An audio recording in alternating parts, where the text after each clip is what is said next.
I'm Richard Dodd, and you're listening to the Ecology Academy podcast. This is a show where we get to talk and learn about all things ecological, including interviews with top ecologists, both employers and employees, those working with ecologists, and also aspiring and inspiring career-seeking individuals setting out to make a difference. The show aims to provide you with insights, advice, and inspiration to help you succeed and excel as an effective ecologist and to make a real difference to our natural environment. Hi there, and welcome to the Ecology Academy podcast. And joining me today is Adam Rowe. So good morning or good afternoon, Adam. How are you doing? Hi, Richard. Yeah, I'm doing okay, thank you. Yes. Excellent. So we jump straight into the call, really, and the podcast itself. So, Adam, without further ado, tell me about yourself and the company organisation you work for. Right. Yes. So, thanks. I am Adam Rowe. I'm the Chief Executive Officer of SEWBReC, which is South East Wales Biodiversity Centre, which is one of the 4 local environmental record centres, or LERCs, in Wales. So I'm across the border there in Welsh Wales. My background is not in Wales. I'm born and brought up in Somerset, and my academic background is a lot less extensive than quite a few people in the ecology profession, because I have the honour of being just a BA Hons in geography. I studied geography at university. It was my sort of best subject in school. Took quite a few of the options leaning towards environmental science and rural planning and things like that, and ended up realising afterwards, and after a little bit of reflection and travelling, I didn't know what I wanted to do exactly. I knew I didn't want to go on and do a master's because I'd had enough of formal education. So I did a little bit of travelling, and talking to somebody else that I met travelling opened up this world of conservation and conservation biology. And I thought, yeah, that's the thing for me. And having got back from my travels, I really fortunately saw an advert in my local, the Somerset County Gazette, down in Taunton, which advertised graduate traineeships at Somerset Environmental Record Centre, which I'd never heard of before. It sort of operated about 7 or 8 miles from where I lived. And so I was within easy driving distance to join this graduate traineeship. And I stumbled across something which I didn't know existed. But immediately that I'd set foot through the door, I realised that I'd found my niche, working with biodiversity data. The trainee scheme down there was amazing back in the day, particularly through the 90s. Late 80s through the whole 90s and into the 2000s, they had this graduate trainee scheme in Somerset Environmental Record Centre, and it brought loads of us through the system. And there are a lot of ecologists, maybe 1 or 2 listening to this, who started off their professional career in SEWBReC. The director back in the day was Bill Butcher. I know you talked a bit in this podcast about UK HAB. Bill Butcher, who went on to write the UK HAB classification. He was my boss down there, and we worked together on actually what turned out to be the first UK local BAP, local biodiversity action plan for Mendip, back in about 1995.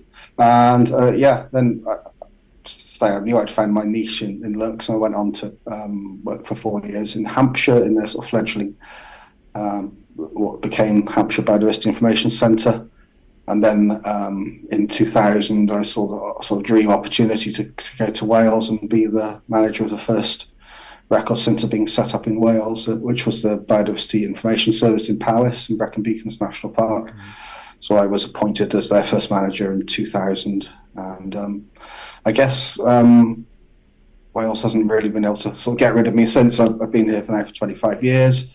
I was the manager in BIS for 4 years, and then as part of my job there, it was a pilot record centre, sort of setting up record centre network across Wales. And the second one in line was SEWBReC, and for family reasons, I wanted to move down further south into South Wales, and so sort of slotted into the role as manager of SEWBReC, and that was in 2004, so 21 years later, still here. Wow. That's a hell of a career. Oh my gosh, I didn't realise how long you'd been involved with record centres in general. Then really, so because I think Very kind of you to say, but I obviously look younger than I am. that's exactly. I mean, if only if I could paint a picture of what you look like, this young man. With a puzzling grey beard. Yeah, so a grizzled skipper, I think, if you could use an ecological term there. There we go. But in terms of your career then, so, I mean, you started off with the Somerset Environmental Record Centre there, and moved across to Biodiversity Information Services. Is that correct? But yeah, BIS in Brecon, in Brecon, okay. And now you're with the South East Wales Biological Record Centre, based in sunny Rhondda Cynon That's correct, yes. So that's right. So SEWBReC has just celebrated its 20 years last year. We have got a really nice office in a place called Talbot Green, which is about 10 miles outside Cardiff, a bit less than 10 miles outside Cardiff, near to the Royal Mint, if anyone's ever been to the Royal Mint, in Llantrisant. And yeah, we serve the area from the England border, on the Shy and Wye Valley sort of area in the east, all the way west to Gower, and then north to the Brecon Beacons National Park, or Bannow-Brycheiniog National Park boundary in the north. It's the smallest of the 4 Welsh LERCs, but it's the most populated and with the most development pressure. And so as a result, I guess that's why we sort of became the biggest and busiest of the 4 LERCs in Wales, only marginally bigger and busier than Cofnod in the north, but the 2 other record centres are in West Wales and BIS in the more rural parts of Wales obviously have a little bit less development pressure to sustain their it's funny, LERC sizes, they fall into line with how much there is going on, and development pressure and number of planning applications is probably a really good proxy for how big and busy a LERC is going to be. Well, let's talk about, I suppose, record centres in general then. So why they were sort of set up, and also, I mean, the function of a local environmental record centre. We've gone away from local record centres, LRCs. It's LERCs now, as you have corrected me, so that's fantastic. So yeah, just the function of an LERC, and because our audience ranges from people who, yes, may have been in professional ecologists, and we'll talk about what an ecologist is a bit later on too, as an ecologist for maybe over 20 years, but there's people just starting their career. So give us sort of a 101 in terms of what a local environmental record centre does.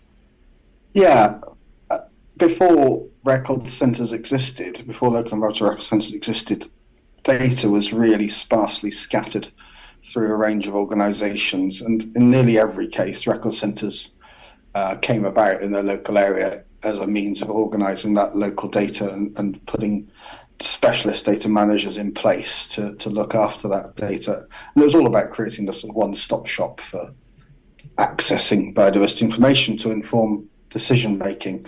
So typically in the past, you'd have had your local recording groups, your ornithological group, your local county moth recorder, your local county plant recorder, and they'd be feeding their data through to their national schemes in some cases. There were other local natural history societies, and generally quite a large number of sort of hobbyist amateur recorders. Amateur's not the right word, because we call them voluntary recorders, because obviously amateur implies amateurism, whereas some of them are incredibly expert and top of their field. So yes, data existed in large quantities, but in separate pots and in separate silos and moving in different directions. And the idea of record centres really was to try and, one, to bring all that data together into one unified database, two, to make that data available in a really efficient way to inform decision makers. So that's in the sort of planning sphere, and also conservation, what we call nature recovery more these days, but in that sphere, make sure data was well used. But then the third thing, which was really probably the more unique selling point of record centres, was to build a community of local recorders who sort of got to know each other, got to work together, and realised that they were part of a really useful movement of recording wildlife and making that data available. Again, a sort of bit of an act of altruism. People enjoyed recording data, recording wildlife when they're out and about, but it's seeing the value of when you put all that data together. One, that it can be used for conservation and site protection, but two, you're part of this community which people didn't really realise existed before.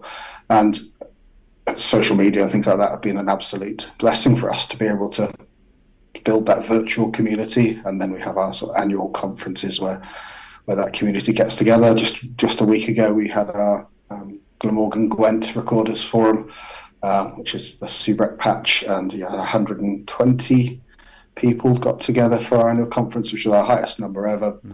So it's only our second year back since everything went online for COVID, and it's clearly there's a huge appetite for sort of that gathering, and that's cross fertilization of ideas and putting faces to names and just generally feeling part of something very big. We had amazing positive feedback for the value of getting together and having a natter. We always put plenty of sort of break times into our conference schedule so that people can mill around and chat. But yeah, it's a great thing. I think it's something that's it is replicated across the country. We can talk in a bit about sort of how record centres are across Wales and across the rest of the UK. But it's quite unique, and it's quite a good sort of feel good movement to be involved in, because I think we all feel like we're doing something good for conservation and biodiversity protection. And there's a lot of things in recent years that come about, like the well-being benefits of getting out and recording wildlife. So I think probably without realising, a lot of people were gaining personal satisfaction and value in their lives by going out and recording wildlife, and then they realised they were contributing to something bigger.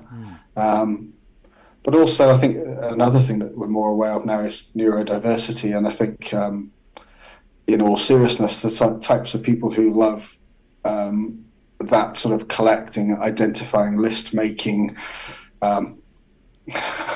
speaking for myself and for a few others, I think there's something on the neurodiversity spectrum about the love of sort of the data and getting immersed in a particular subject, and sort of number crunching and mapping data really appeals to a lot of us. A lot of lists and collections, yes, yeah. Yeah, I did put myself on the spectrum, undiagnosed, but I very strongly suspect that the love of all of this comes from something in my brain that where it appeals to me. Well, go back to, as you say, you've been with a local record centres for 30 years, 20 odd years plus in Wales. Yeah. So in terms of, I'd imagine there's a lot of data there. So gone from this disparate sort of, lots of different groups obtaining their records, gathering their details, that maybe different ways of collecting that information and then presenting it. Now, as a record centre yourself then, how has that transformed data in terms of probably from a paper-based to more of a digital and online presence now? So can you just run through us in terms of the process of now or the systems that some local record centres manage? Yeah, definitely. Yes, we've built up huge databases, so it's really important when you are disseminating that data not to completely overwhelm people with data. You want to be able to package it up and supply it in a really usable form. But let's look at the incoming data side in Wales in particular. Obviously, in the old days, everybody was writing things down in notebooks, and so the early days of LERCs were all about having staff who were doing data entry, transcribing records, extracting them from notebooks and handwritten reports and historical stuff that we got our hands on. Very quickly realised that we needed to get people doing some of the sort of legwork themselves, and tried to encourage people firstly to organise their data into spreadsheet type formats or even just word tables to try and get those essential elements really clearly coming through in the data. And we always talk about the 4 Ws, the what, where, when, and who, and those are the essential elements. And in the old days, it was quite hard to extract those 4 essential elements from every record. Often there would be vagueness about the geographical location of what was seen. So you'd be estimating locations from place names, and that's very unsatisfactory. So the more we can get people pinpointing their records, the better. And so, I'd say about more than 10 years ago now, we started adopting the iRecord system, which is obviously a national system built by VRC on the Indicia platform, and we each of the LERCs in Wales built its own online data entry portal to encourage people to enter their records or upload their records onto that system. And again, you find that mistakes are less when people put their own records into the system than if you're a third party trying to transcribe a record. So over the years, we've had hundreds of thousands of records input via our web portals in Wales. I said the iRecord, 3 of the record centres use the iRecord system adapted to their own so you have a regional front end for your record centre. I was in SEWBReC, it's called SEWBReC. By the way, I should say, some people say SEWBReC, some say SEWBReC. Yes. I change, so I might sometimes. I try not to I come down on either side of that fence, but I tend to say SEWBReC. Some of my colleagues have always said SEWBReC. So SEWBReC is a web portal, which is a sort of front end of the iRecord system. And I was saying 3 record centres in the south all use that system, and up in the north in Cofnol, they've built their own bespoke system called the ORS, or online recording system. But they all do the same thing. They're a nice online form where you can just enter your records and upload photos. And the beauty of being part of the iRecord system is that then your records are then exposed to the national experts for verification, or local and national experts for verification, so that a good proportion of the records get verified that way to quality control what we're doing. And then more recently still, probably about 5 or 6 years ago, we took the iRecord app and made a Welsh version of that, which is called the LERC Wales app. And that's even easier, if you like, because one of the biggest issues with SEWBReC is getting your photos off your camera or your phone and getting them onto the laptop or whatever you're using to get the records in. Obviously, a lot of people these days, the camera phone has replaced the camera, and you're often taking really nice photos which can be used for species verification, and you can enter those records straight away via an app. So the LERC Wales app is what we created for Wales. It is a bilingual and Welsh branded version of the iRecord app, and to be honest, it really doesn't matter a huge amount which you use, wherever you are in Wales. LERC Wales app works, but so does the iRecord app too. The other thing in this timeline of sort of bringing data in is that in the last couple of years we've had artificial intelligence, sort of machine learning to aid the identification. So these days, if you have a really nice photo of a species, and you upload that or you enter that into LERC Wales app, it checks your identification and advises you if you've got the wrong identification.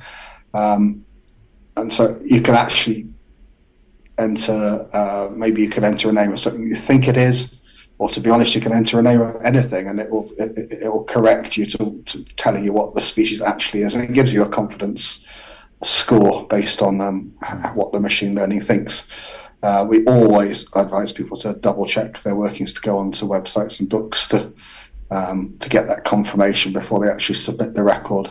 But it's incredible. The accuracy is really good, and sometimes it blows us away with how good it is at almost picks up features which are imperceptible to the human eye, which it seems to somehow have learnt the differences between these species. But then again, it throws up some howlers. This morning, one of my colleagues uploaded a picture of a moss, and it was identified as 88% minke whale. Yeah, right. Yeah.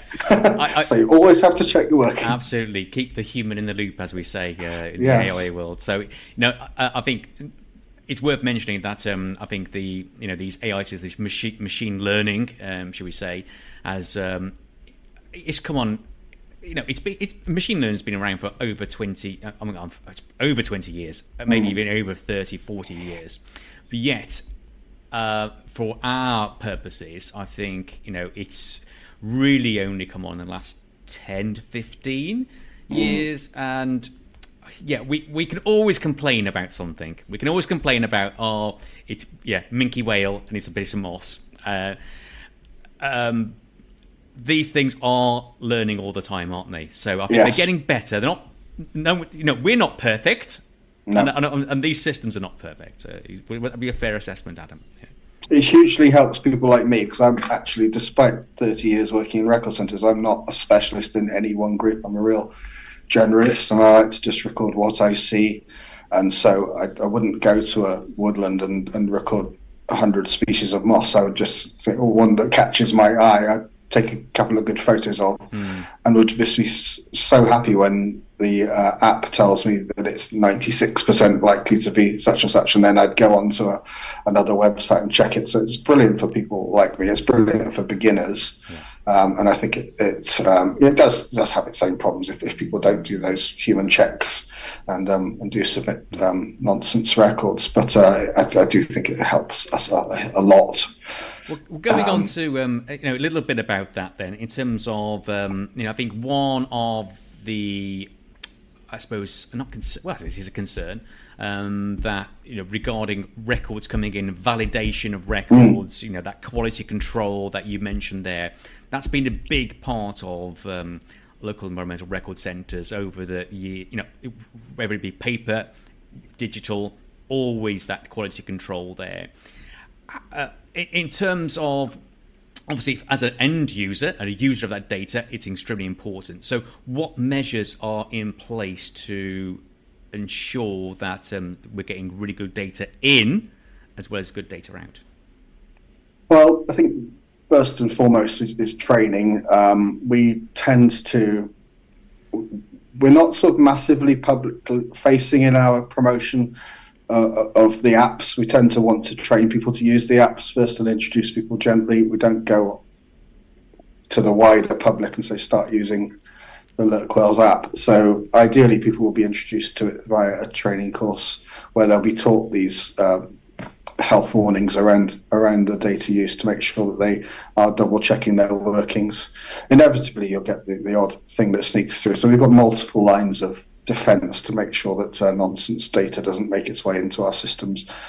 First and foremost is expert staff here at the record centres whose job it is to validate and verify these records as best they can. Validation, we tend to talk about validation in terms of checking whether the grid reference is correct, whether the species is sort of likely to be seen in that area, and then verification is the actual 100% determination of whether you can say that the species is confirmed as correct based on the evidence that's been presented. We also have considered correct and plausible as other levels of verification of those records. In terms of using those records, we always make available the verification level with our data outputs. So a consultant ecologist accessing the data would be able to delve into the data and check that whether the records had been confirmed as correct, or what other level of verification they might be at. I have to say, and not all LERCs are the same on this. I like the precautionary principle. I work on the idea that if something has been seen somewhere by somebody who has enough knowledge to sort of attempt an identification, put it into the database, and it's made its way through our own internal checks, then I'm happy to say that's available for use by our customers. Two reasons. One is the precautionary principle. I'd much rather say there was an unusual protected species, probably not protected, maybe an unusual or rare species had been seen at a site, even if later it was proved to be perhaps a misidentification, because there's a good chance that it was the rare species. And if you waited all for years and held back while you were waiting to try and find a specialist to verify that record, you could be risking the location that species occurs at. Verification relies on volunteers, and so we can't force people to verify records quickly. A lot of county recorders spend their winter evenings sitting on iRecord and verifying records from around the country or from around that area. And some groups it works amazingly. The standout group is hoverflies. If you ever enter a hoverfly record, an amazing system there where the records get verified pretty much on the same day that you've entered them. Whereas for other groups like fungi, some plants, they can take a lot longer to be verified if they're ever verified at all. And as I say, my leaning towards biodiversity protection is there's nothing sort of innocent until proven guilty. We will put it in the mix and allow it to be scrutinised, and when it's finally confirmed, then that's great. If it's proven to be wrong, then we'll correct it or delete it or whatever. But the verification level is always there for the users to see. And the reason I feel confident doing that and supplying that data to a commercial consultant is because they're also professionals, and they can apply their own rules if they want to, interpreting these records. So they would not build a case for a mitigation or a translocation on a species that hadn't even been confirmed as correct. They would also, this is the other side, I said there are two sides. One is that we live in the real world, and we realize that our background species search, our desktop searches that we provide, are the starting point for an assessment of a site. They're not a replacement for field survey. And so, again, it's highly unlikely that anything major would be done on a site for a species which had never been seen since or not confirmed as present there. But I will always vouch for the fact that these historic records add a huge amount. When I say historic, the records from the past 10, 20 years or longer add a huge amount to the ability to assess the value of a site for a consultant ecologist, because with the best will in the world and with the best consultant ecologists in the world, you can't walk onto a site in the winter and know what was there for the previous 20 summers, and just because something isn't presenting itself and buzzing around you or jumping out of the undergrowth and waving at you on that particular survey, it doesn't mean it wasn't there or isn't there or has not been there for part of its life cycle or its movements around in it, geographical movements around its range, for example. So we like to really push for the importance of this desktop data searches, and there have been over the years pressures to cut back on costs when consultants are sort of tendering for work. It's a very competitive world, and we understand that some will want to sort of try and present a cheaper package than a rival to try and secure a job, and sometimes the LERC data search may be squeezed out of that equation. But I would always, obviously I'm biased, but I'd always advocate for that data search being the safest way to assess a site, because how are you going to know what survey techniques to employ on a site if you don't know whether you're not going to see a dormouse running around the site holding a sign up telling you it's there. But if you see there's been evidence from 5 years previously of dormouse nuts nearby in a similar hedgerow, the record doesn't have to be on the site. Always use a buffer zone so that you can find species from adjacent sites which may well use that site as part of their range. So yeah, as I say, I'm completely biased, but I can't see how a full assessment of a site can be done in the field without that background data. And yeah, I've explained this. Everything is caveated. We're clever enough to sort of, when we supply data, say don't sue us if one of the records proves to be wrong or inaccurate. Your field survey is still important, but this is meant to inform your field survey. Well, in terms of, because I can see, being a consultant myself, the reasons why we obtain data from a local environmental record centre, and I can also see it that on occasions they're going, well, consultants in general are going, why am I paying for data I've collected myself?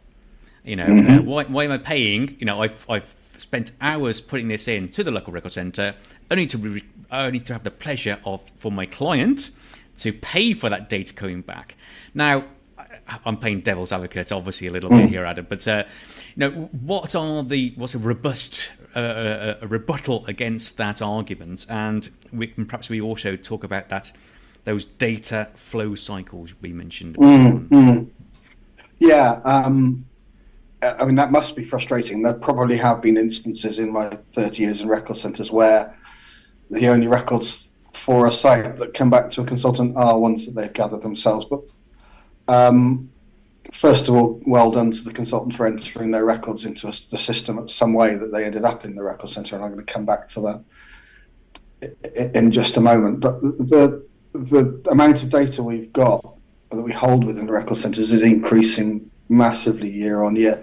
During our 20th anniversary celebrations last year, at the start of the year, I was reporting to our annual conference, and I did a slide of a typical data search from year one of SEWBReC, 2004-05, and it was the area around my office here in Talbot Green, and the dots on the map which were thrown up by the data search were sparse. There were some really good ones. There was priority species, there were bats, there were badgers, let's just say for the sake of argument, there were lots of protected species around. But I did the same search 20 years later, and the search area is literally jammed full with records. Our knowledge has increased dramatically, so the chances of you only getting your own survey back now are pretty much zero. The really important thing to consider here is that not all people who go out in the field and gather data report that data back, and the data flows that you mentioned are really critical, and that's something I'd really want to emphasize to your listeners, is that it's really essential that consultant ecologists in particular do feedback their data, not only because it's part of, particularly those who are SEWB consultants, SEWB members, where it's best practice states that you should send your records back to the record centre. But also, you're building that picture. If nobody sent data back, the picture will be much more sparse. So what we more commonly than people saying, "I've got my own data back, why am I paying for it?" is, "I know such and such a consultancy did work on the adjoining farm or whatever a few years ago. Why haven't you got those records?" And I say, well, the reason we haven't got those records is because that consultancy hasn't fed those records back into us one way or another. There's a route which isn't working very well at the moment, which is the license returns route via NRW in our case in Wales, and we're talking with NRW about making sure that critical data that gets fed back through license returns makes its way more efficiently to LERCs. And I think there's a real there's been a real issue there with that data not flowing properly. But consultants' data, there's some great examples. There's a company called BSG Ecology, some of you may know or even work for, who recently shared the news on LinkedIn about how they've shared 60,000 odd records, I think it was, for 2024, and they've just been passed around to, I think it was 30 odd LERCs around the country, and they've made a culture change within their company to ensure that they're sharing all their records and that they've overcome any of the barriers to data sharing that they previously encountered, and they've worked out ways, internal systems to carve up that data and supply it in what we call LERC ready format, where it's sort of in a spreadsheet ready to import. So really, really happy to see that the BSG Ecology have been doing that, and in fact I've arranged to chat to them to see if there's more we can do to push that sort of the techniques that they've used, promote the best practice that they've done. They don't have an off-the-peg solution that other consultants can sort of pick up from them or buy, but it's relatively simple technological solutions here to sort of mapping and divvying up the records and sending them out to the record centres and fulfilling your obligations under your same code of conduct, but also not being the ones whose data hasn't made it into the LERC, so that there are gaps which shouldn't be there. So it's in everybody's interest that the data is there. We've all got the complete picture. It doesn't help consultants, and it doesn't help LERCs, or it doesn't help Welsh Government or whoever if the data isn't in the system. So yeah, that's one of my key messages really, is to try and work hard to make sure we change that culture and make sure data is flowing back into record centres. And if anyone listening wants to do more on that, then you can either find my contact details. I'm sure they'll be put up on the podcast somewhere. But also just go to the LERC website, the Association of Local Environmental Record Centres, click on Find My LERC, and then there's a really simple map. You can put in a postcode or whatever, and just make contact with your local record centre. If you're a very local consultant working in a very local area, or if you're a national organisation covering lots and lots of LERCs, then LERC itself, the national coordinator at LERC, will be able to help advise on how you can get hold of the boundaries for the LERCs and carve up your data in GIS or whatever you want to do, or they can even help with the carving up themselves. LERC can help provide that service to a company as well. In terms of, I mean, you mentioned, we're obviously talking about local environmental record centres, and when we're doing commercial data, well, I will use the word commercial data search. Obtaining data from a local environmental record centre is usually part of a consultancy. A consultancy's approach to a desk study and a part of a service they provide for their clients. Now, obviously, we also need to be talking a little bit about the differences between an LERC data for commercial use and maybe the NBN Atlas as well. So could you mention sort of the differences between the two? Both provide data, but what can we use each of these for?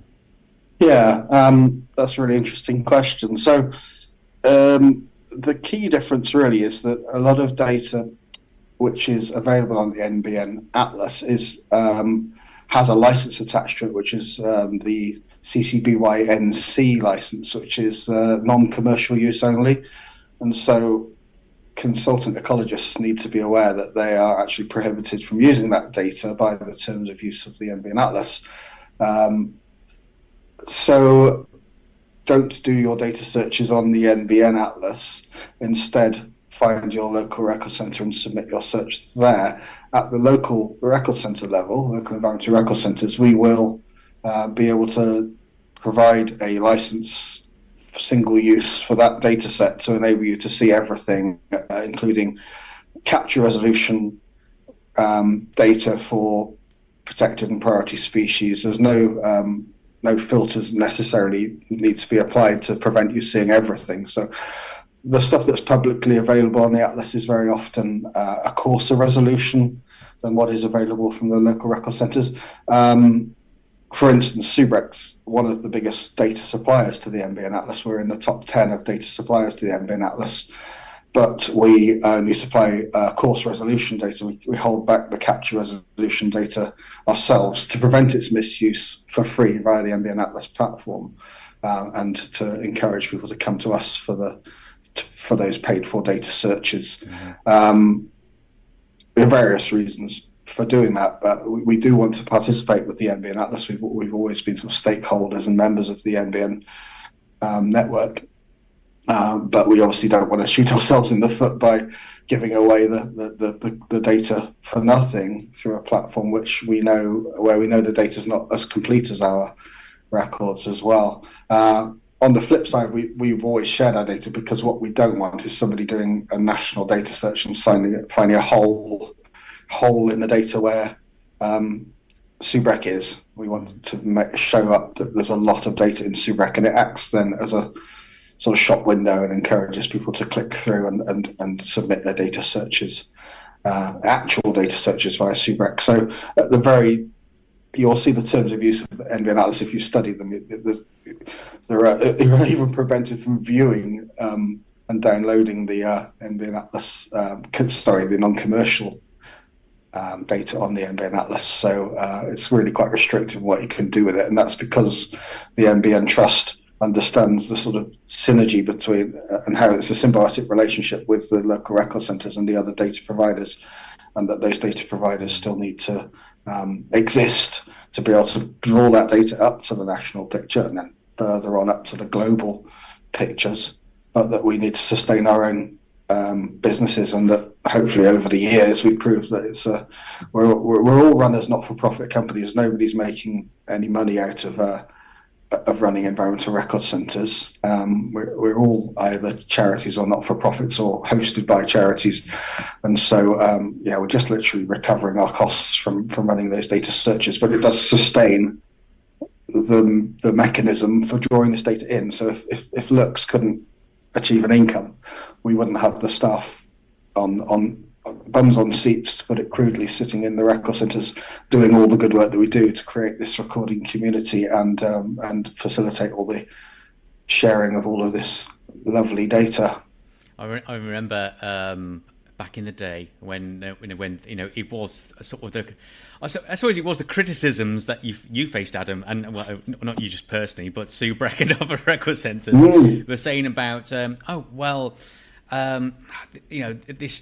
data that we're providing you're making a profit from us as volunteers putting our data in. And I know that was not the case, and you've just mentioned about it just covers the administration charges and fees for doing that. Yeah, I think you must have been in the same meetings as me back then. in South Wales. I remember standing up at the one of the very early Gwent recorders forums before SEWBReC even existed, actually, and I'd been brought in from Powys and Brecon to talk to the gathered recorders from South Wales about how a record centre could work in the area. And this was a real valid concern from a lot of the recording groups that some of them generated a little bit of income to fund their own activities. And I just remember saying, we will do this. We'll build your trust, and believe me, we'll be doing a good job. And within a few years, if a record centre is formed in what became the SEWBReC area, you can trust us with your data, and you'll see that the benefits far outweigh the risks, and that this not-for-profit status is vital. We're run as a not-for-profit company. We've got a voluntary board of directors, and we're very open with our accountancy, so that everybody can see that we're not distributing funds. Yes, we sit on a buffer of money, which helps us to pay the wages and not have horrendous cash flow issues from month to month, but we are just charging to recoup our costs and to fund way over 80% of our costs are staff costs. We're just keeping that team there doing the work. And in terms of do's and don'ts with data as well, and particularly obtaining it from, I say, a local environmental record centre. Now, as a consultant, I've obtained the data from yourself. I've clearly analysed the data and used that, interpreted it as I wish.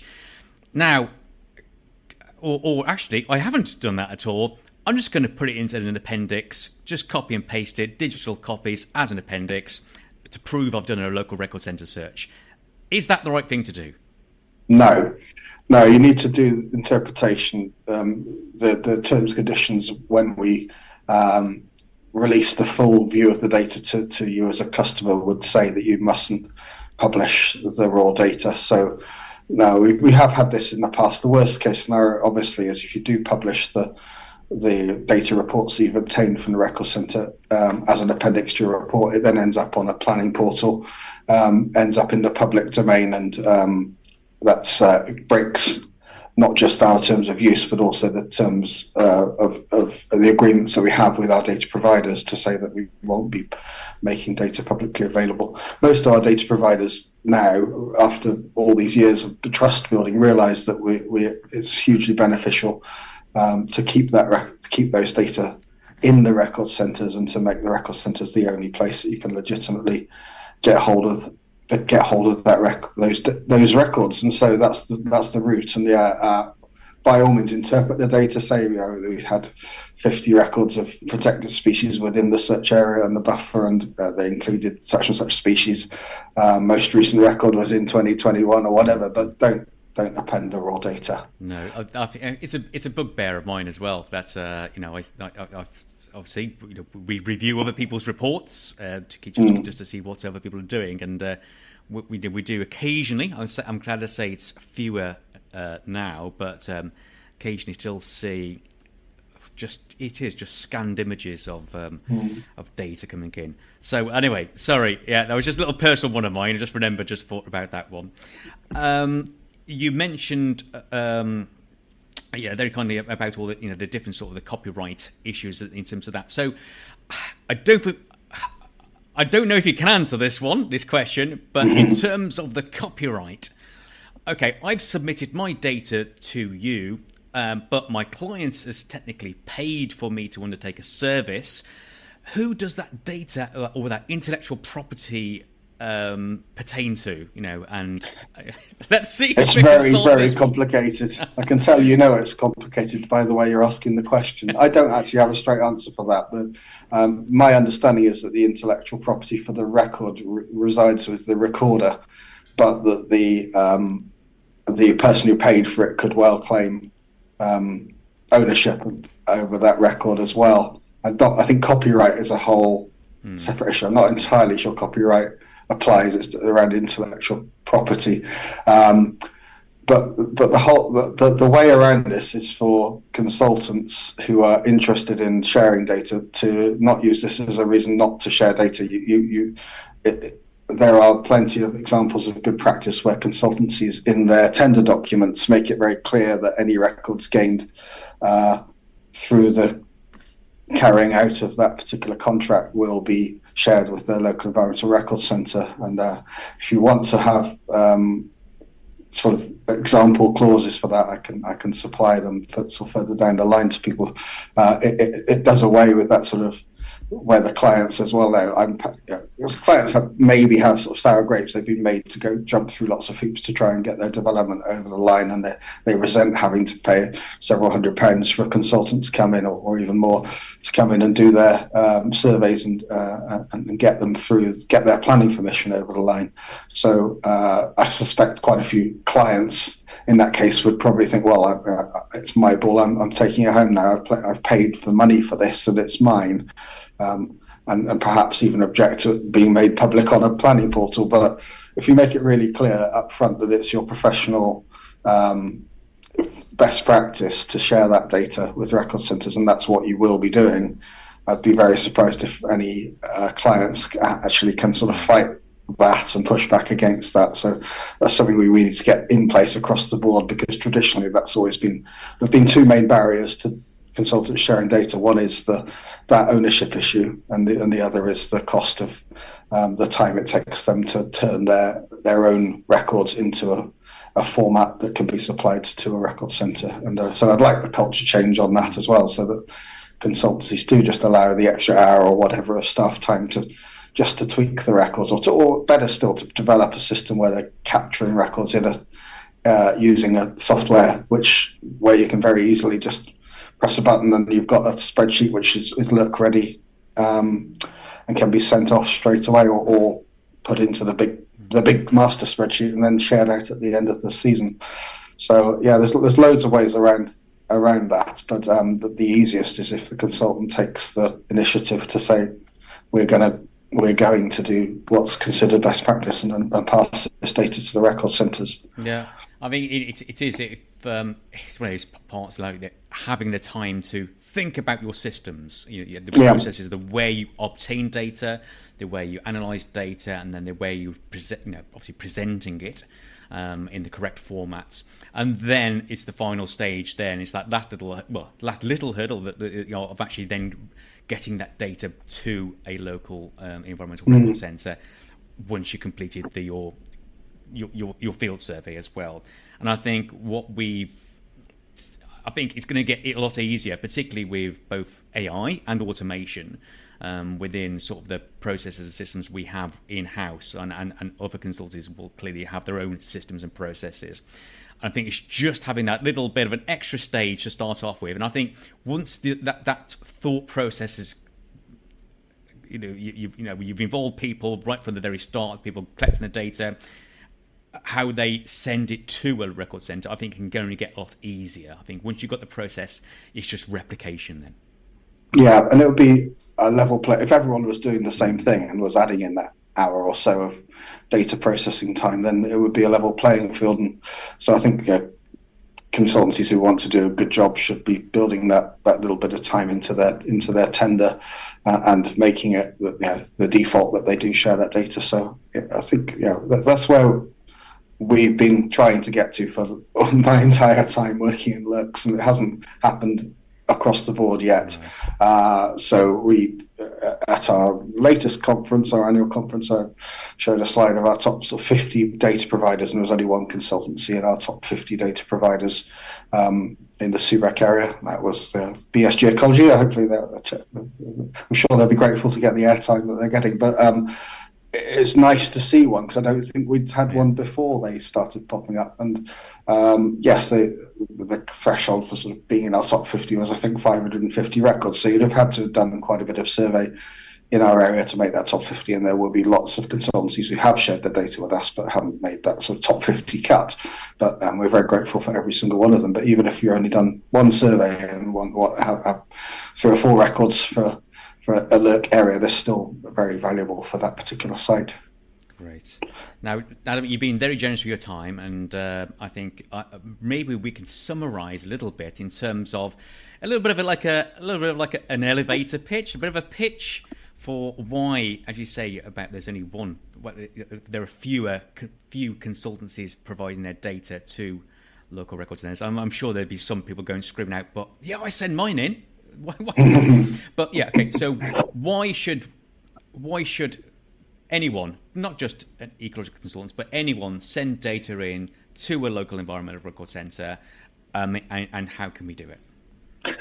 Right. Well, we are all, by virtue of where the sector we work in, or whether you're working or whether you do it voluntarily, we all, presumably, I'm working from the standpoint that we all love biodiversity and we all value biodiversity and want it to be protected and conserved. And so if we don't know what we've got and where it is, we can't conserve it. So if everybody who did a survey, if everybody failed to submit their data, then we still have an empty map when you come to do your next piece of work in that area, whether you're a consultant working for a developer or whether you're the Wildlife Trust wanting to better manage a nature reserve. Everything relies on knowledge and evidence to be able to base these decisions. And so it's an altruistic act of sending in your data, or of having a hobby where you spend your spare time doing something and then you contribute it to the bigger picture.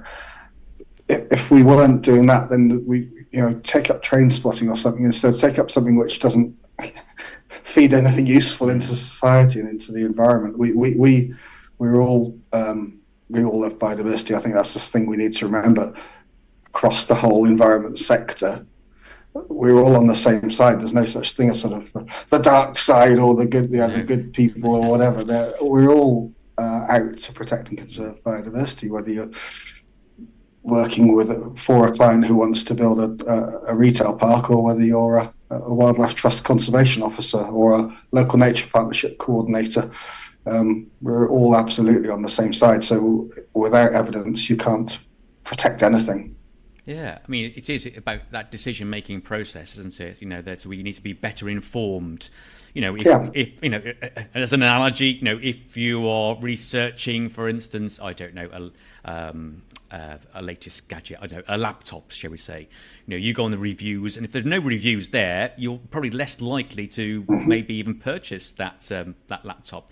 So better data it makes us be better informed and make those informed decisions, and actually putting control and power into the hands of those who actually have it. So I think we're all in that sort of we all want good outcomes for nature. Yeah, that's right. I just want, while I'm on, just to quickly flag up, I haven't really mentioned the local record centres Wales network. So there are 4 record centres in Wales, and we all work together and have a 5th legal entity called Local Environmental Record Centres Wales Limited, and we work really closely together to ensure no duplication of effort across the record centres. And we all support our local recording communities, but we provide very similar services across Wales. I just wanted to flag up our Aderin website. Now, anybody who has received a data search from SEWBReC or from BIS in the Mid Wales or SEWBReC in West Wales will have had a link to use Aderin to consume that data.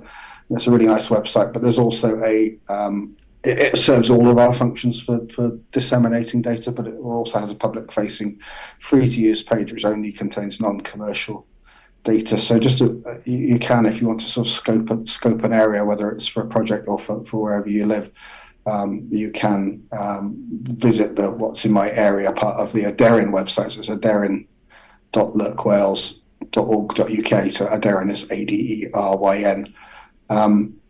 It is non-commercial for non-commercial use, but we really don't mind people sort of looking and having a quick squint at what's in the area. I'm also talking to you all as biodiversity lovers who may want to go out and record in your spare time around your home, etc. So just to flag up that as something that's a really nice resource built by LERC Wales. It's actually in the middle of a long project to rewrite it. There will be an all singing, all dancing brand new version coming out at some point during hopefully later 2025, but it's a really nice website. So we talked about sort of the ways of getting data in via the web portals and SEWBReC and the LERC Wales app. But this is sort of to complete that picture as another way of people getting data out. And also, obviously, the individual LERC websites have a huge amount of information about what's going on in their area, training courses. We normally have species identification courses, which are very popular with a whole range of audience, including consultants can use it for their CPD. We do place a little limit. If we've only got sort of 12, 15 places on a training course, we'll only allow a handful to do it for CPD, but it's just another of those sort of aspects to what record centres do. And before we existed, it was harder to sort of provide these services to the recording community in the round. And I know we mentioned at the start as well, before we started recording, careers as an ecologist. An ecologist is not just an ecological consultant. There are roles for other ecologists within. Yes, that's right. I mentioned sort of how I fell into my niche, but I think it's really important to recognise the fact that you can be an ecologist working in any particular niche within the whole conservation movement. So I consider myself an ecologist, albeit with on-the-job training rather than the academic qualifications to say that. I consider myself an ecologist, and I, as do most people who work for wildlife trusts or local nature partnership coordinators or people who work for conservation charities. So I have a personal bugbear about the use of the sort of almost the ring fencing of the use of the term ecologist to mean consultant ecologist. I'd like people to think more widely about that, because we are all, as I said, we all have biodiversity, we're all interested in its conservation and protection, nature recovery.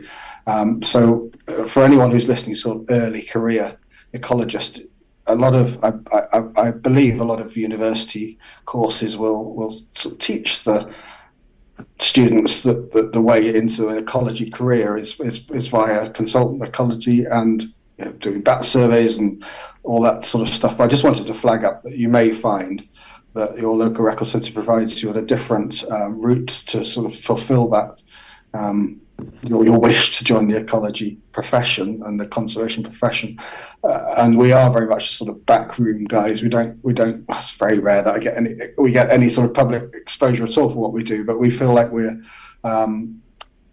are a valued part of the network and of the whole sector, if you like. And it's a really great place to work. I mean, probably testament by the fact that I've literally only ever worked for record centres since my career started in 1993. But that's because I think it's a really interesting profession. You can get very involved in data management side of things. You can do the public outreach work. You can do training, and you can just get involved in the data management, incoming data and data supply. There's so many different aspects of work of LERCs. And I guess while I'm flagging it up, consider all the conservation charities and the NGOs who are working in the conservation sector as well, rather than sort of funneling lots and lots of people through the consultant ecology route. I just want to make people aware that there are other avenues to still be contributing to the same sort of end result of hopefully nature recovery. Indeed. Well, yeah, well, they're a good plug. Yeah. Thank you, Adam, for that. And I can certainly attest to that. I remember going to some of the early Glamorgan and Gwent conferences. Passionate people, very in one way good, challenging conversations had at those events. But equally, everyone shares the same sort of outcome, which is better result. A good outcome for nature, and particularly everyone fights for their own corner, whether it be bees, bats, birds, whatever it is, hoverflies. That everyone is defending their corner, and rightly so. Because we do need champions for all these species. And of course, I've mentioned only animal species there. I don't know. Time to get into it. You've got to mention fungi. Bryophytes, lichens, everything. Okay, so let's not have a contest to see which is the best. Multi-celled animal or species. But Adam, thank you so much for your time. It's been a pleasure, and I just want to say personally, thank you for. I mean, you said, probably 30 plus, it's 25, 30 years of dedication to data and making sure that it's accessible to a wider audience, and as I say, for the outcomes we mentioned there. But personally, I just, you do a wonderful job, you and your team, and thank you so much. As you say, those unsung heroes, and it all starts with data. Every time we go out on a survey, we always start with the data, and without you and people like you, we wouldn't be able to do our job so efficiently. So thank you so much. Very kind of you to say. Thank you very much for asking me along to talk to you. No problem. Thank you for joining me on the Ecology Academy podcast. If you enjoy our show and want to help, then please click on the subscribe button and rate us on your favourite podcast player, as that's how you can inspire ecologists in the making, help retain great talent, and provide insights of our industry to a much wider audience of why ecology really does matter. Thank you. And remember, learning is a lifelong endeavour, so stay curious, be adventurous, and build bridges for others to cross.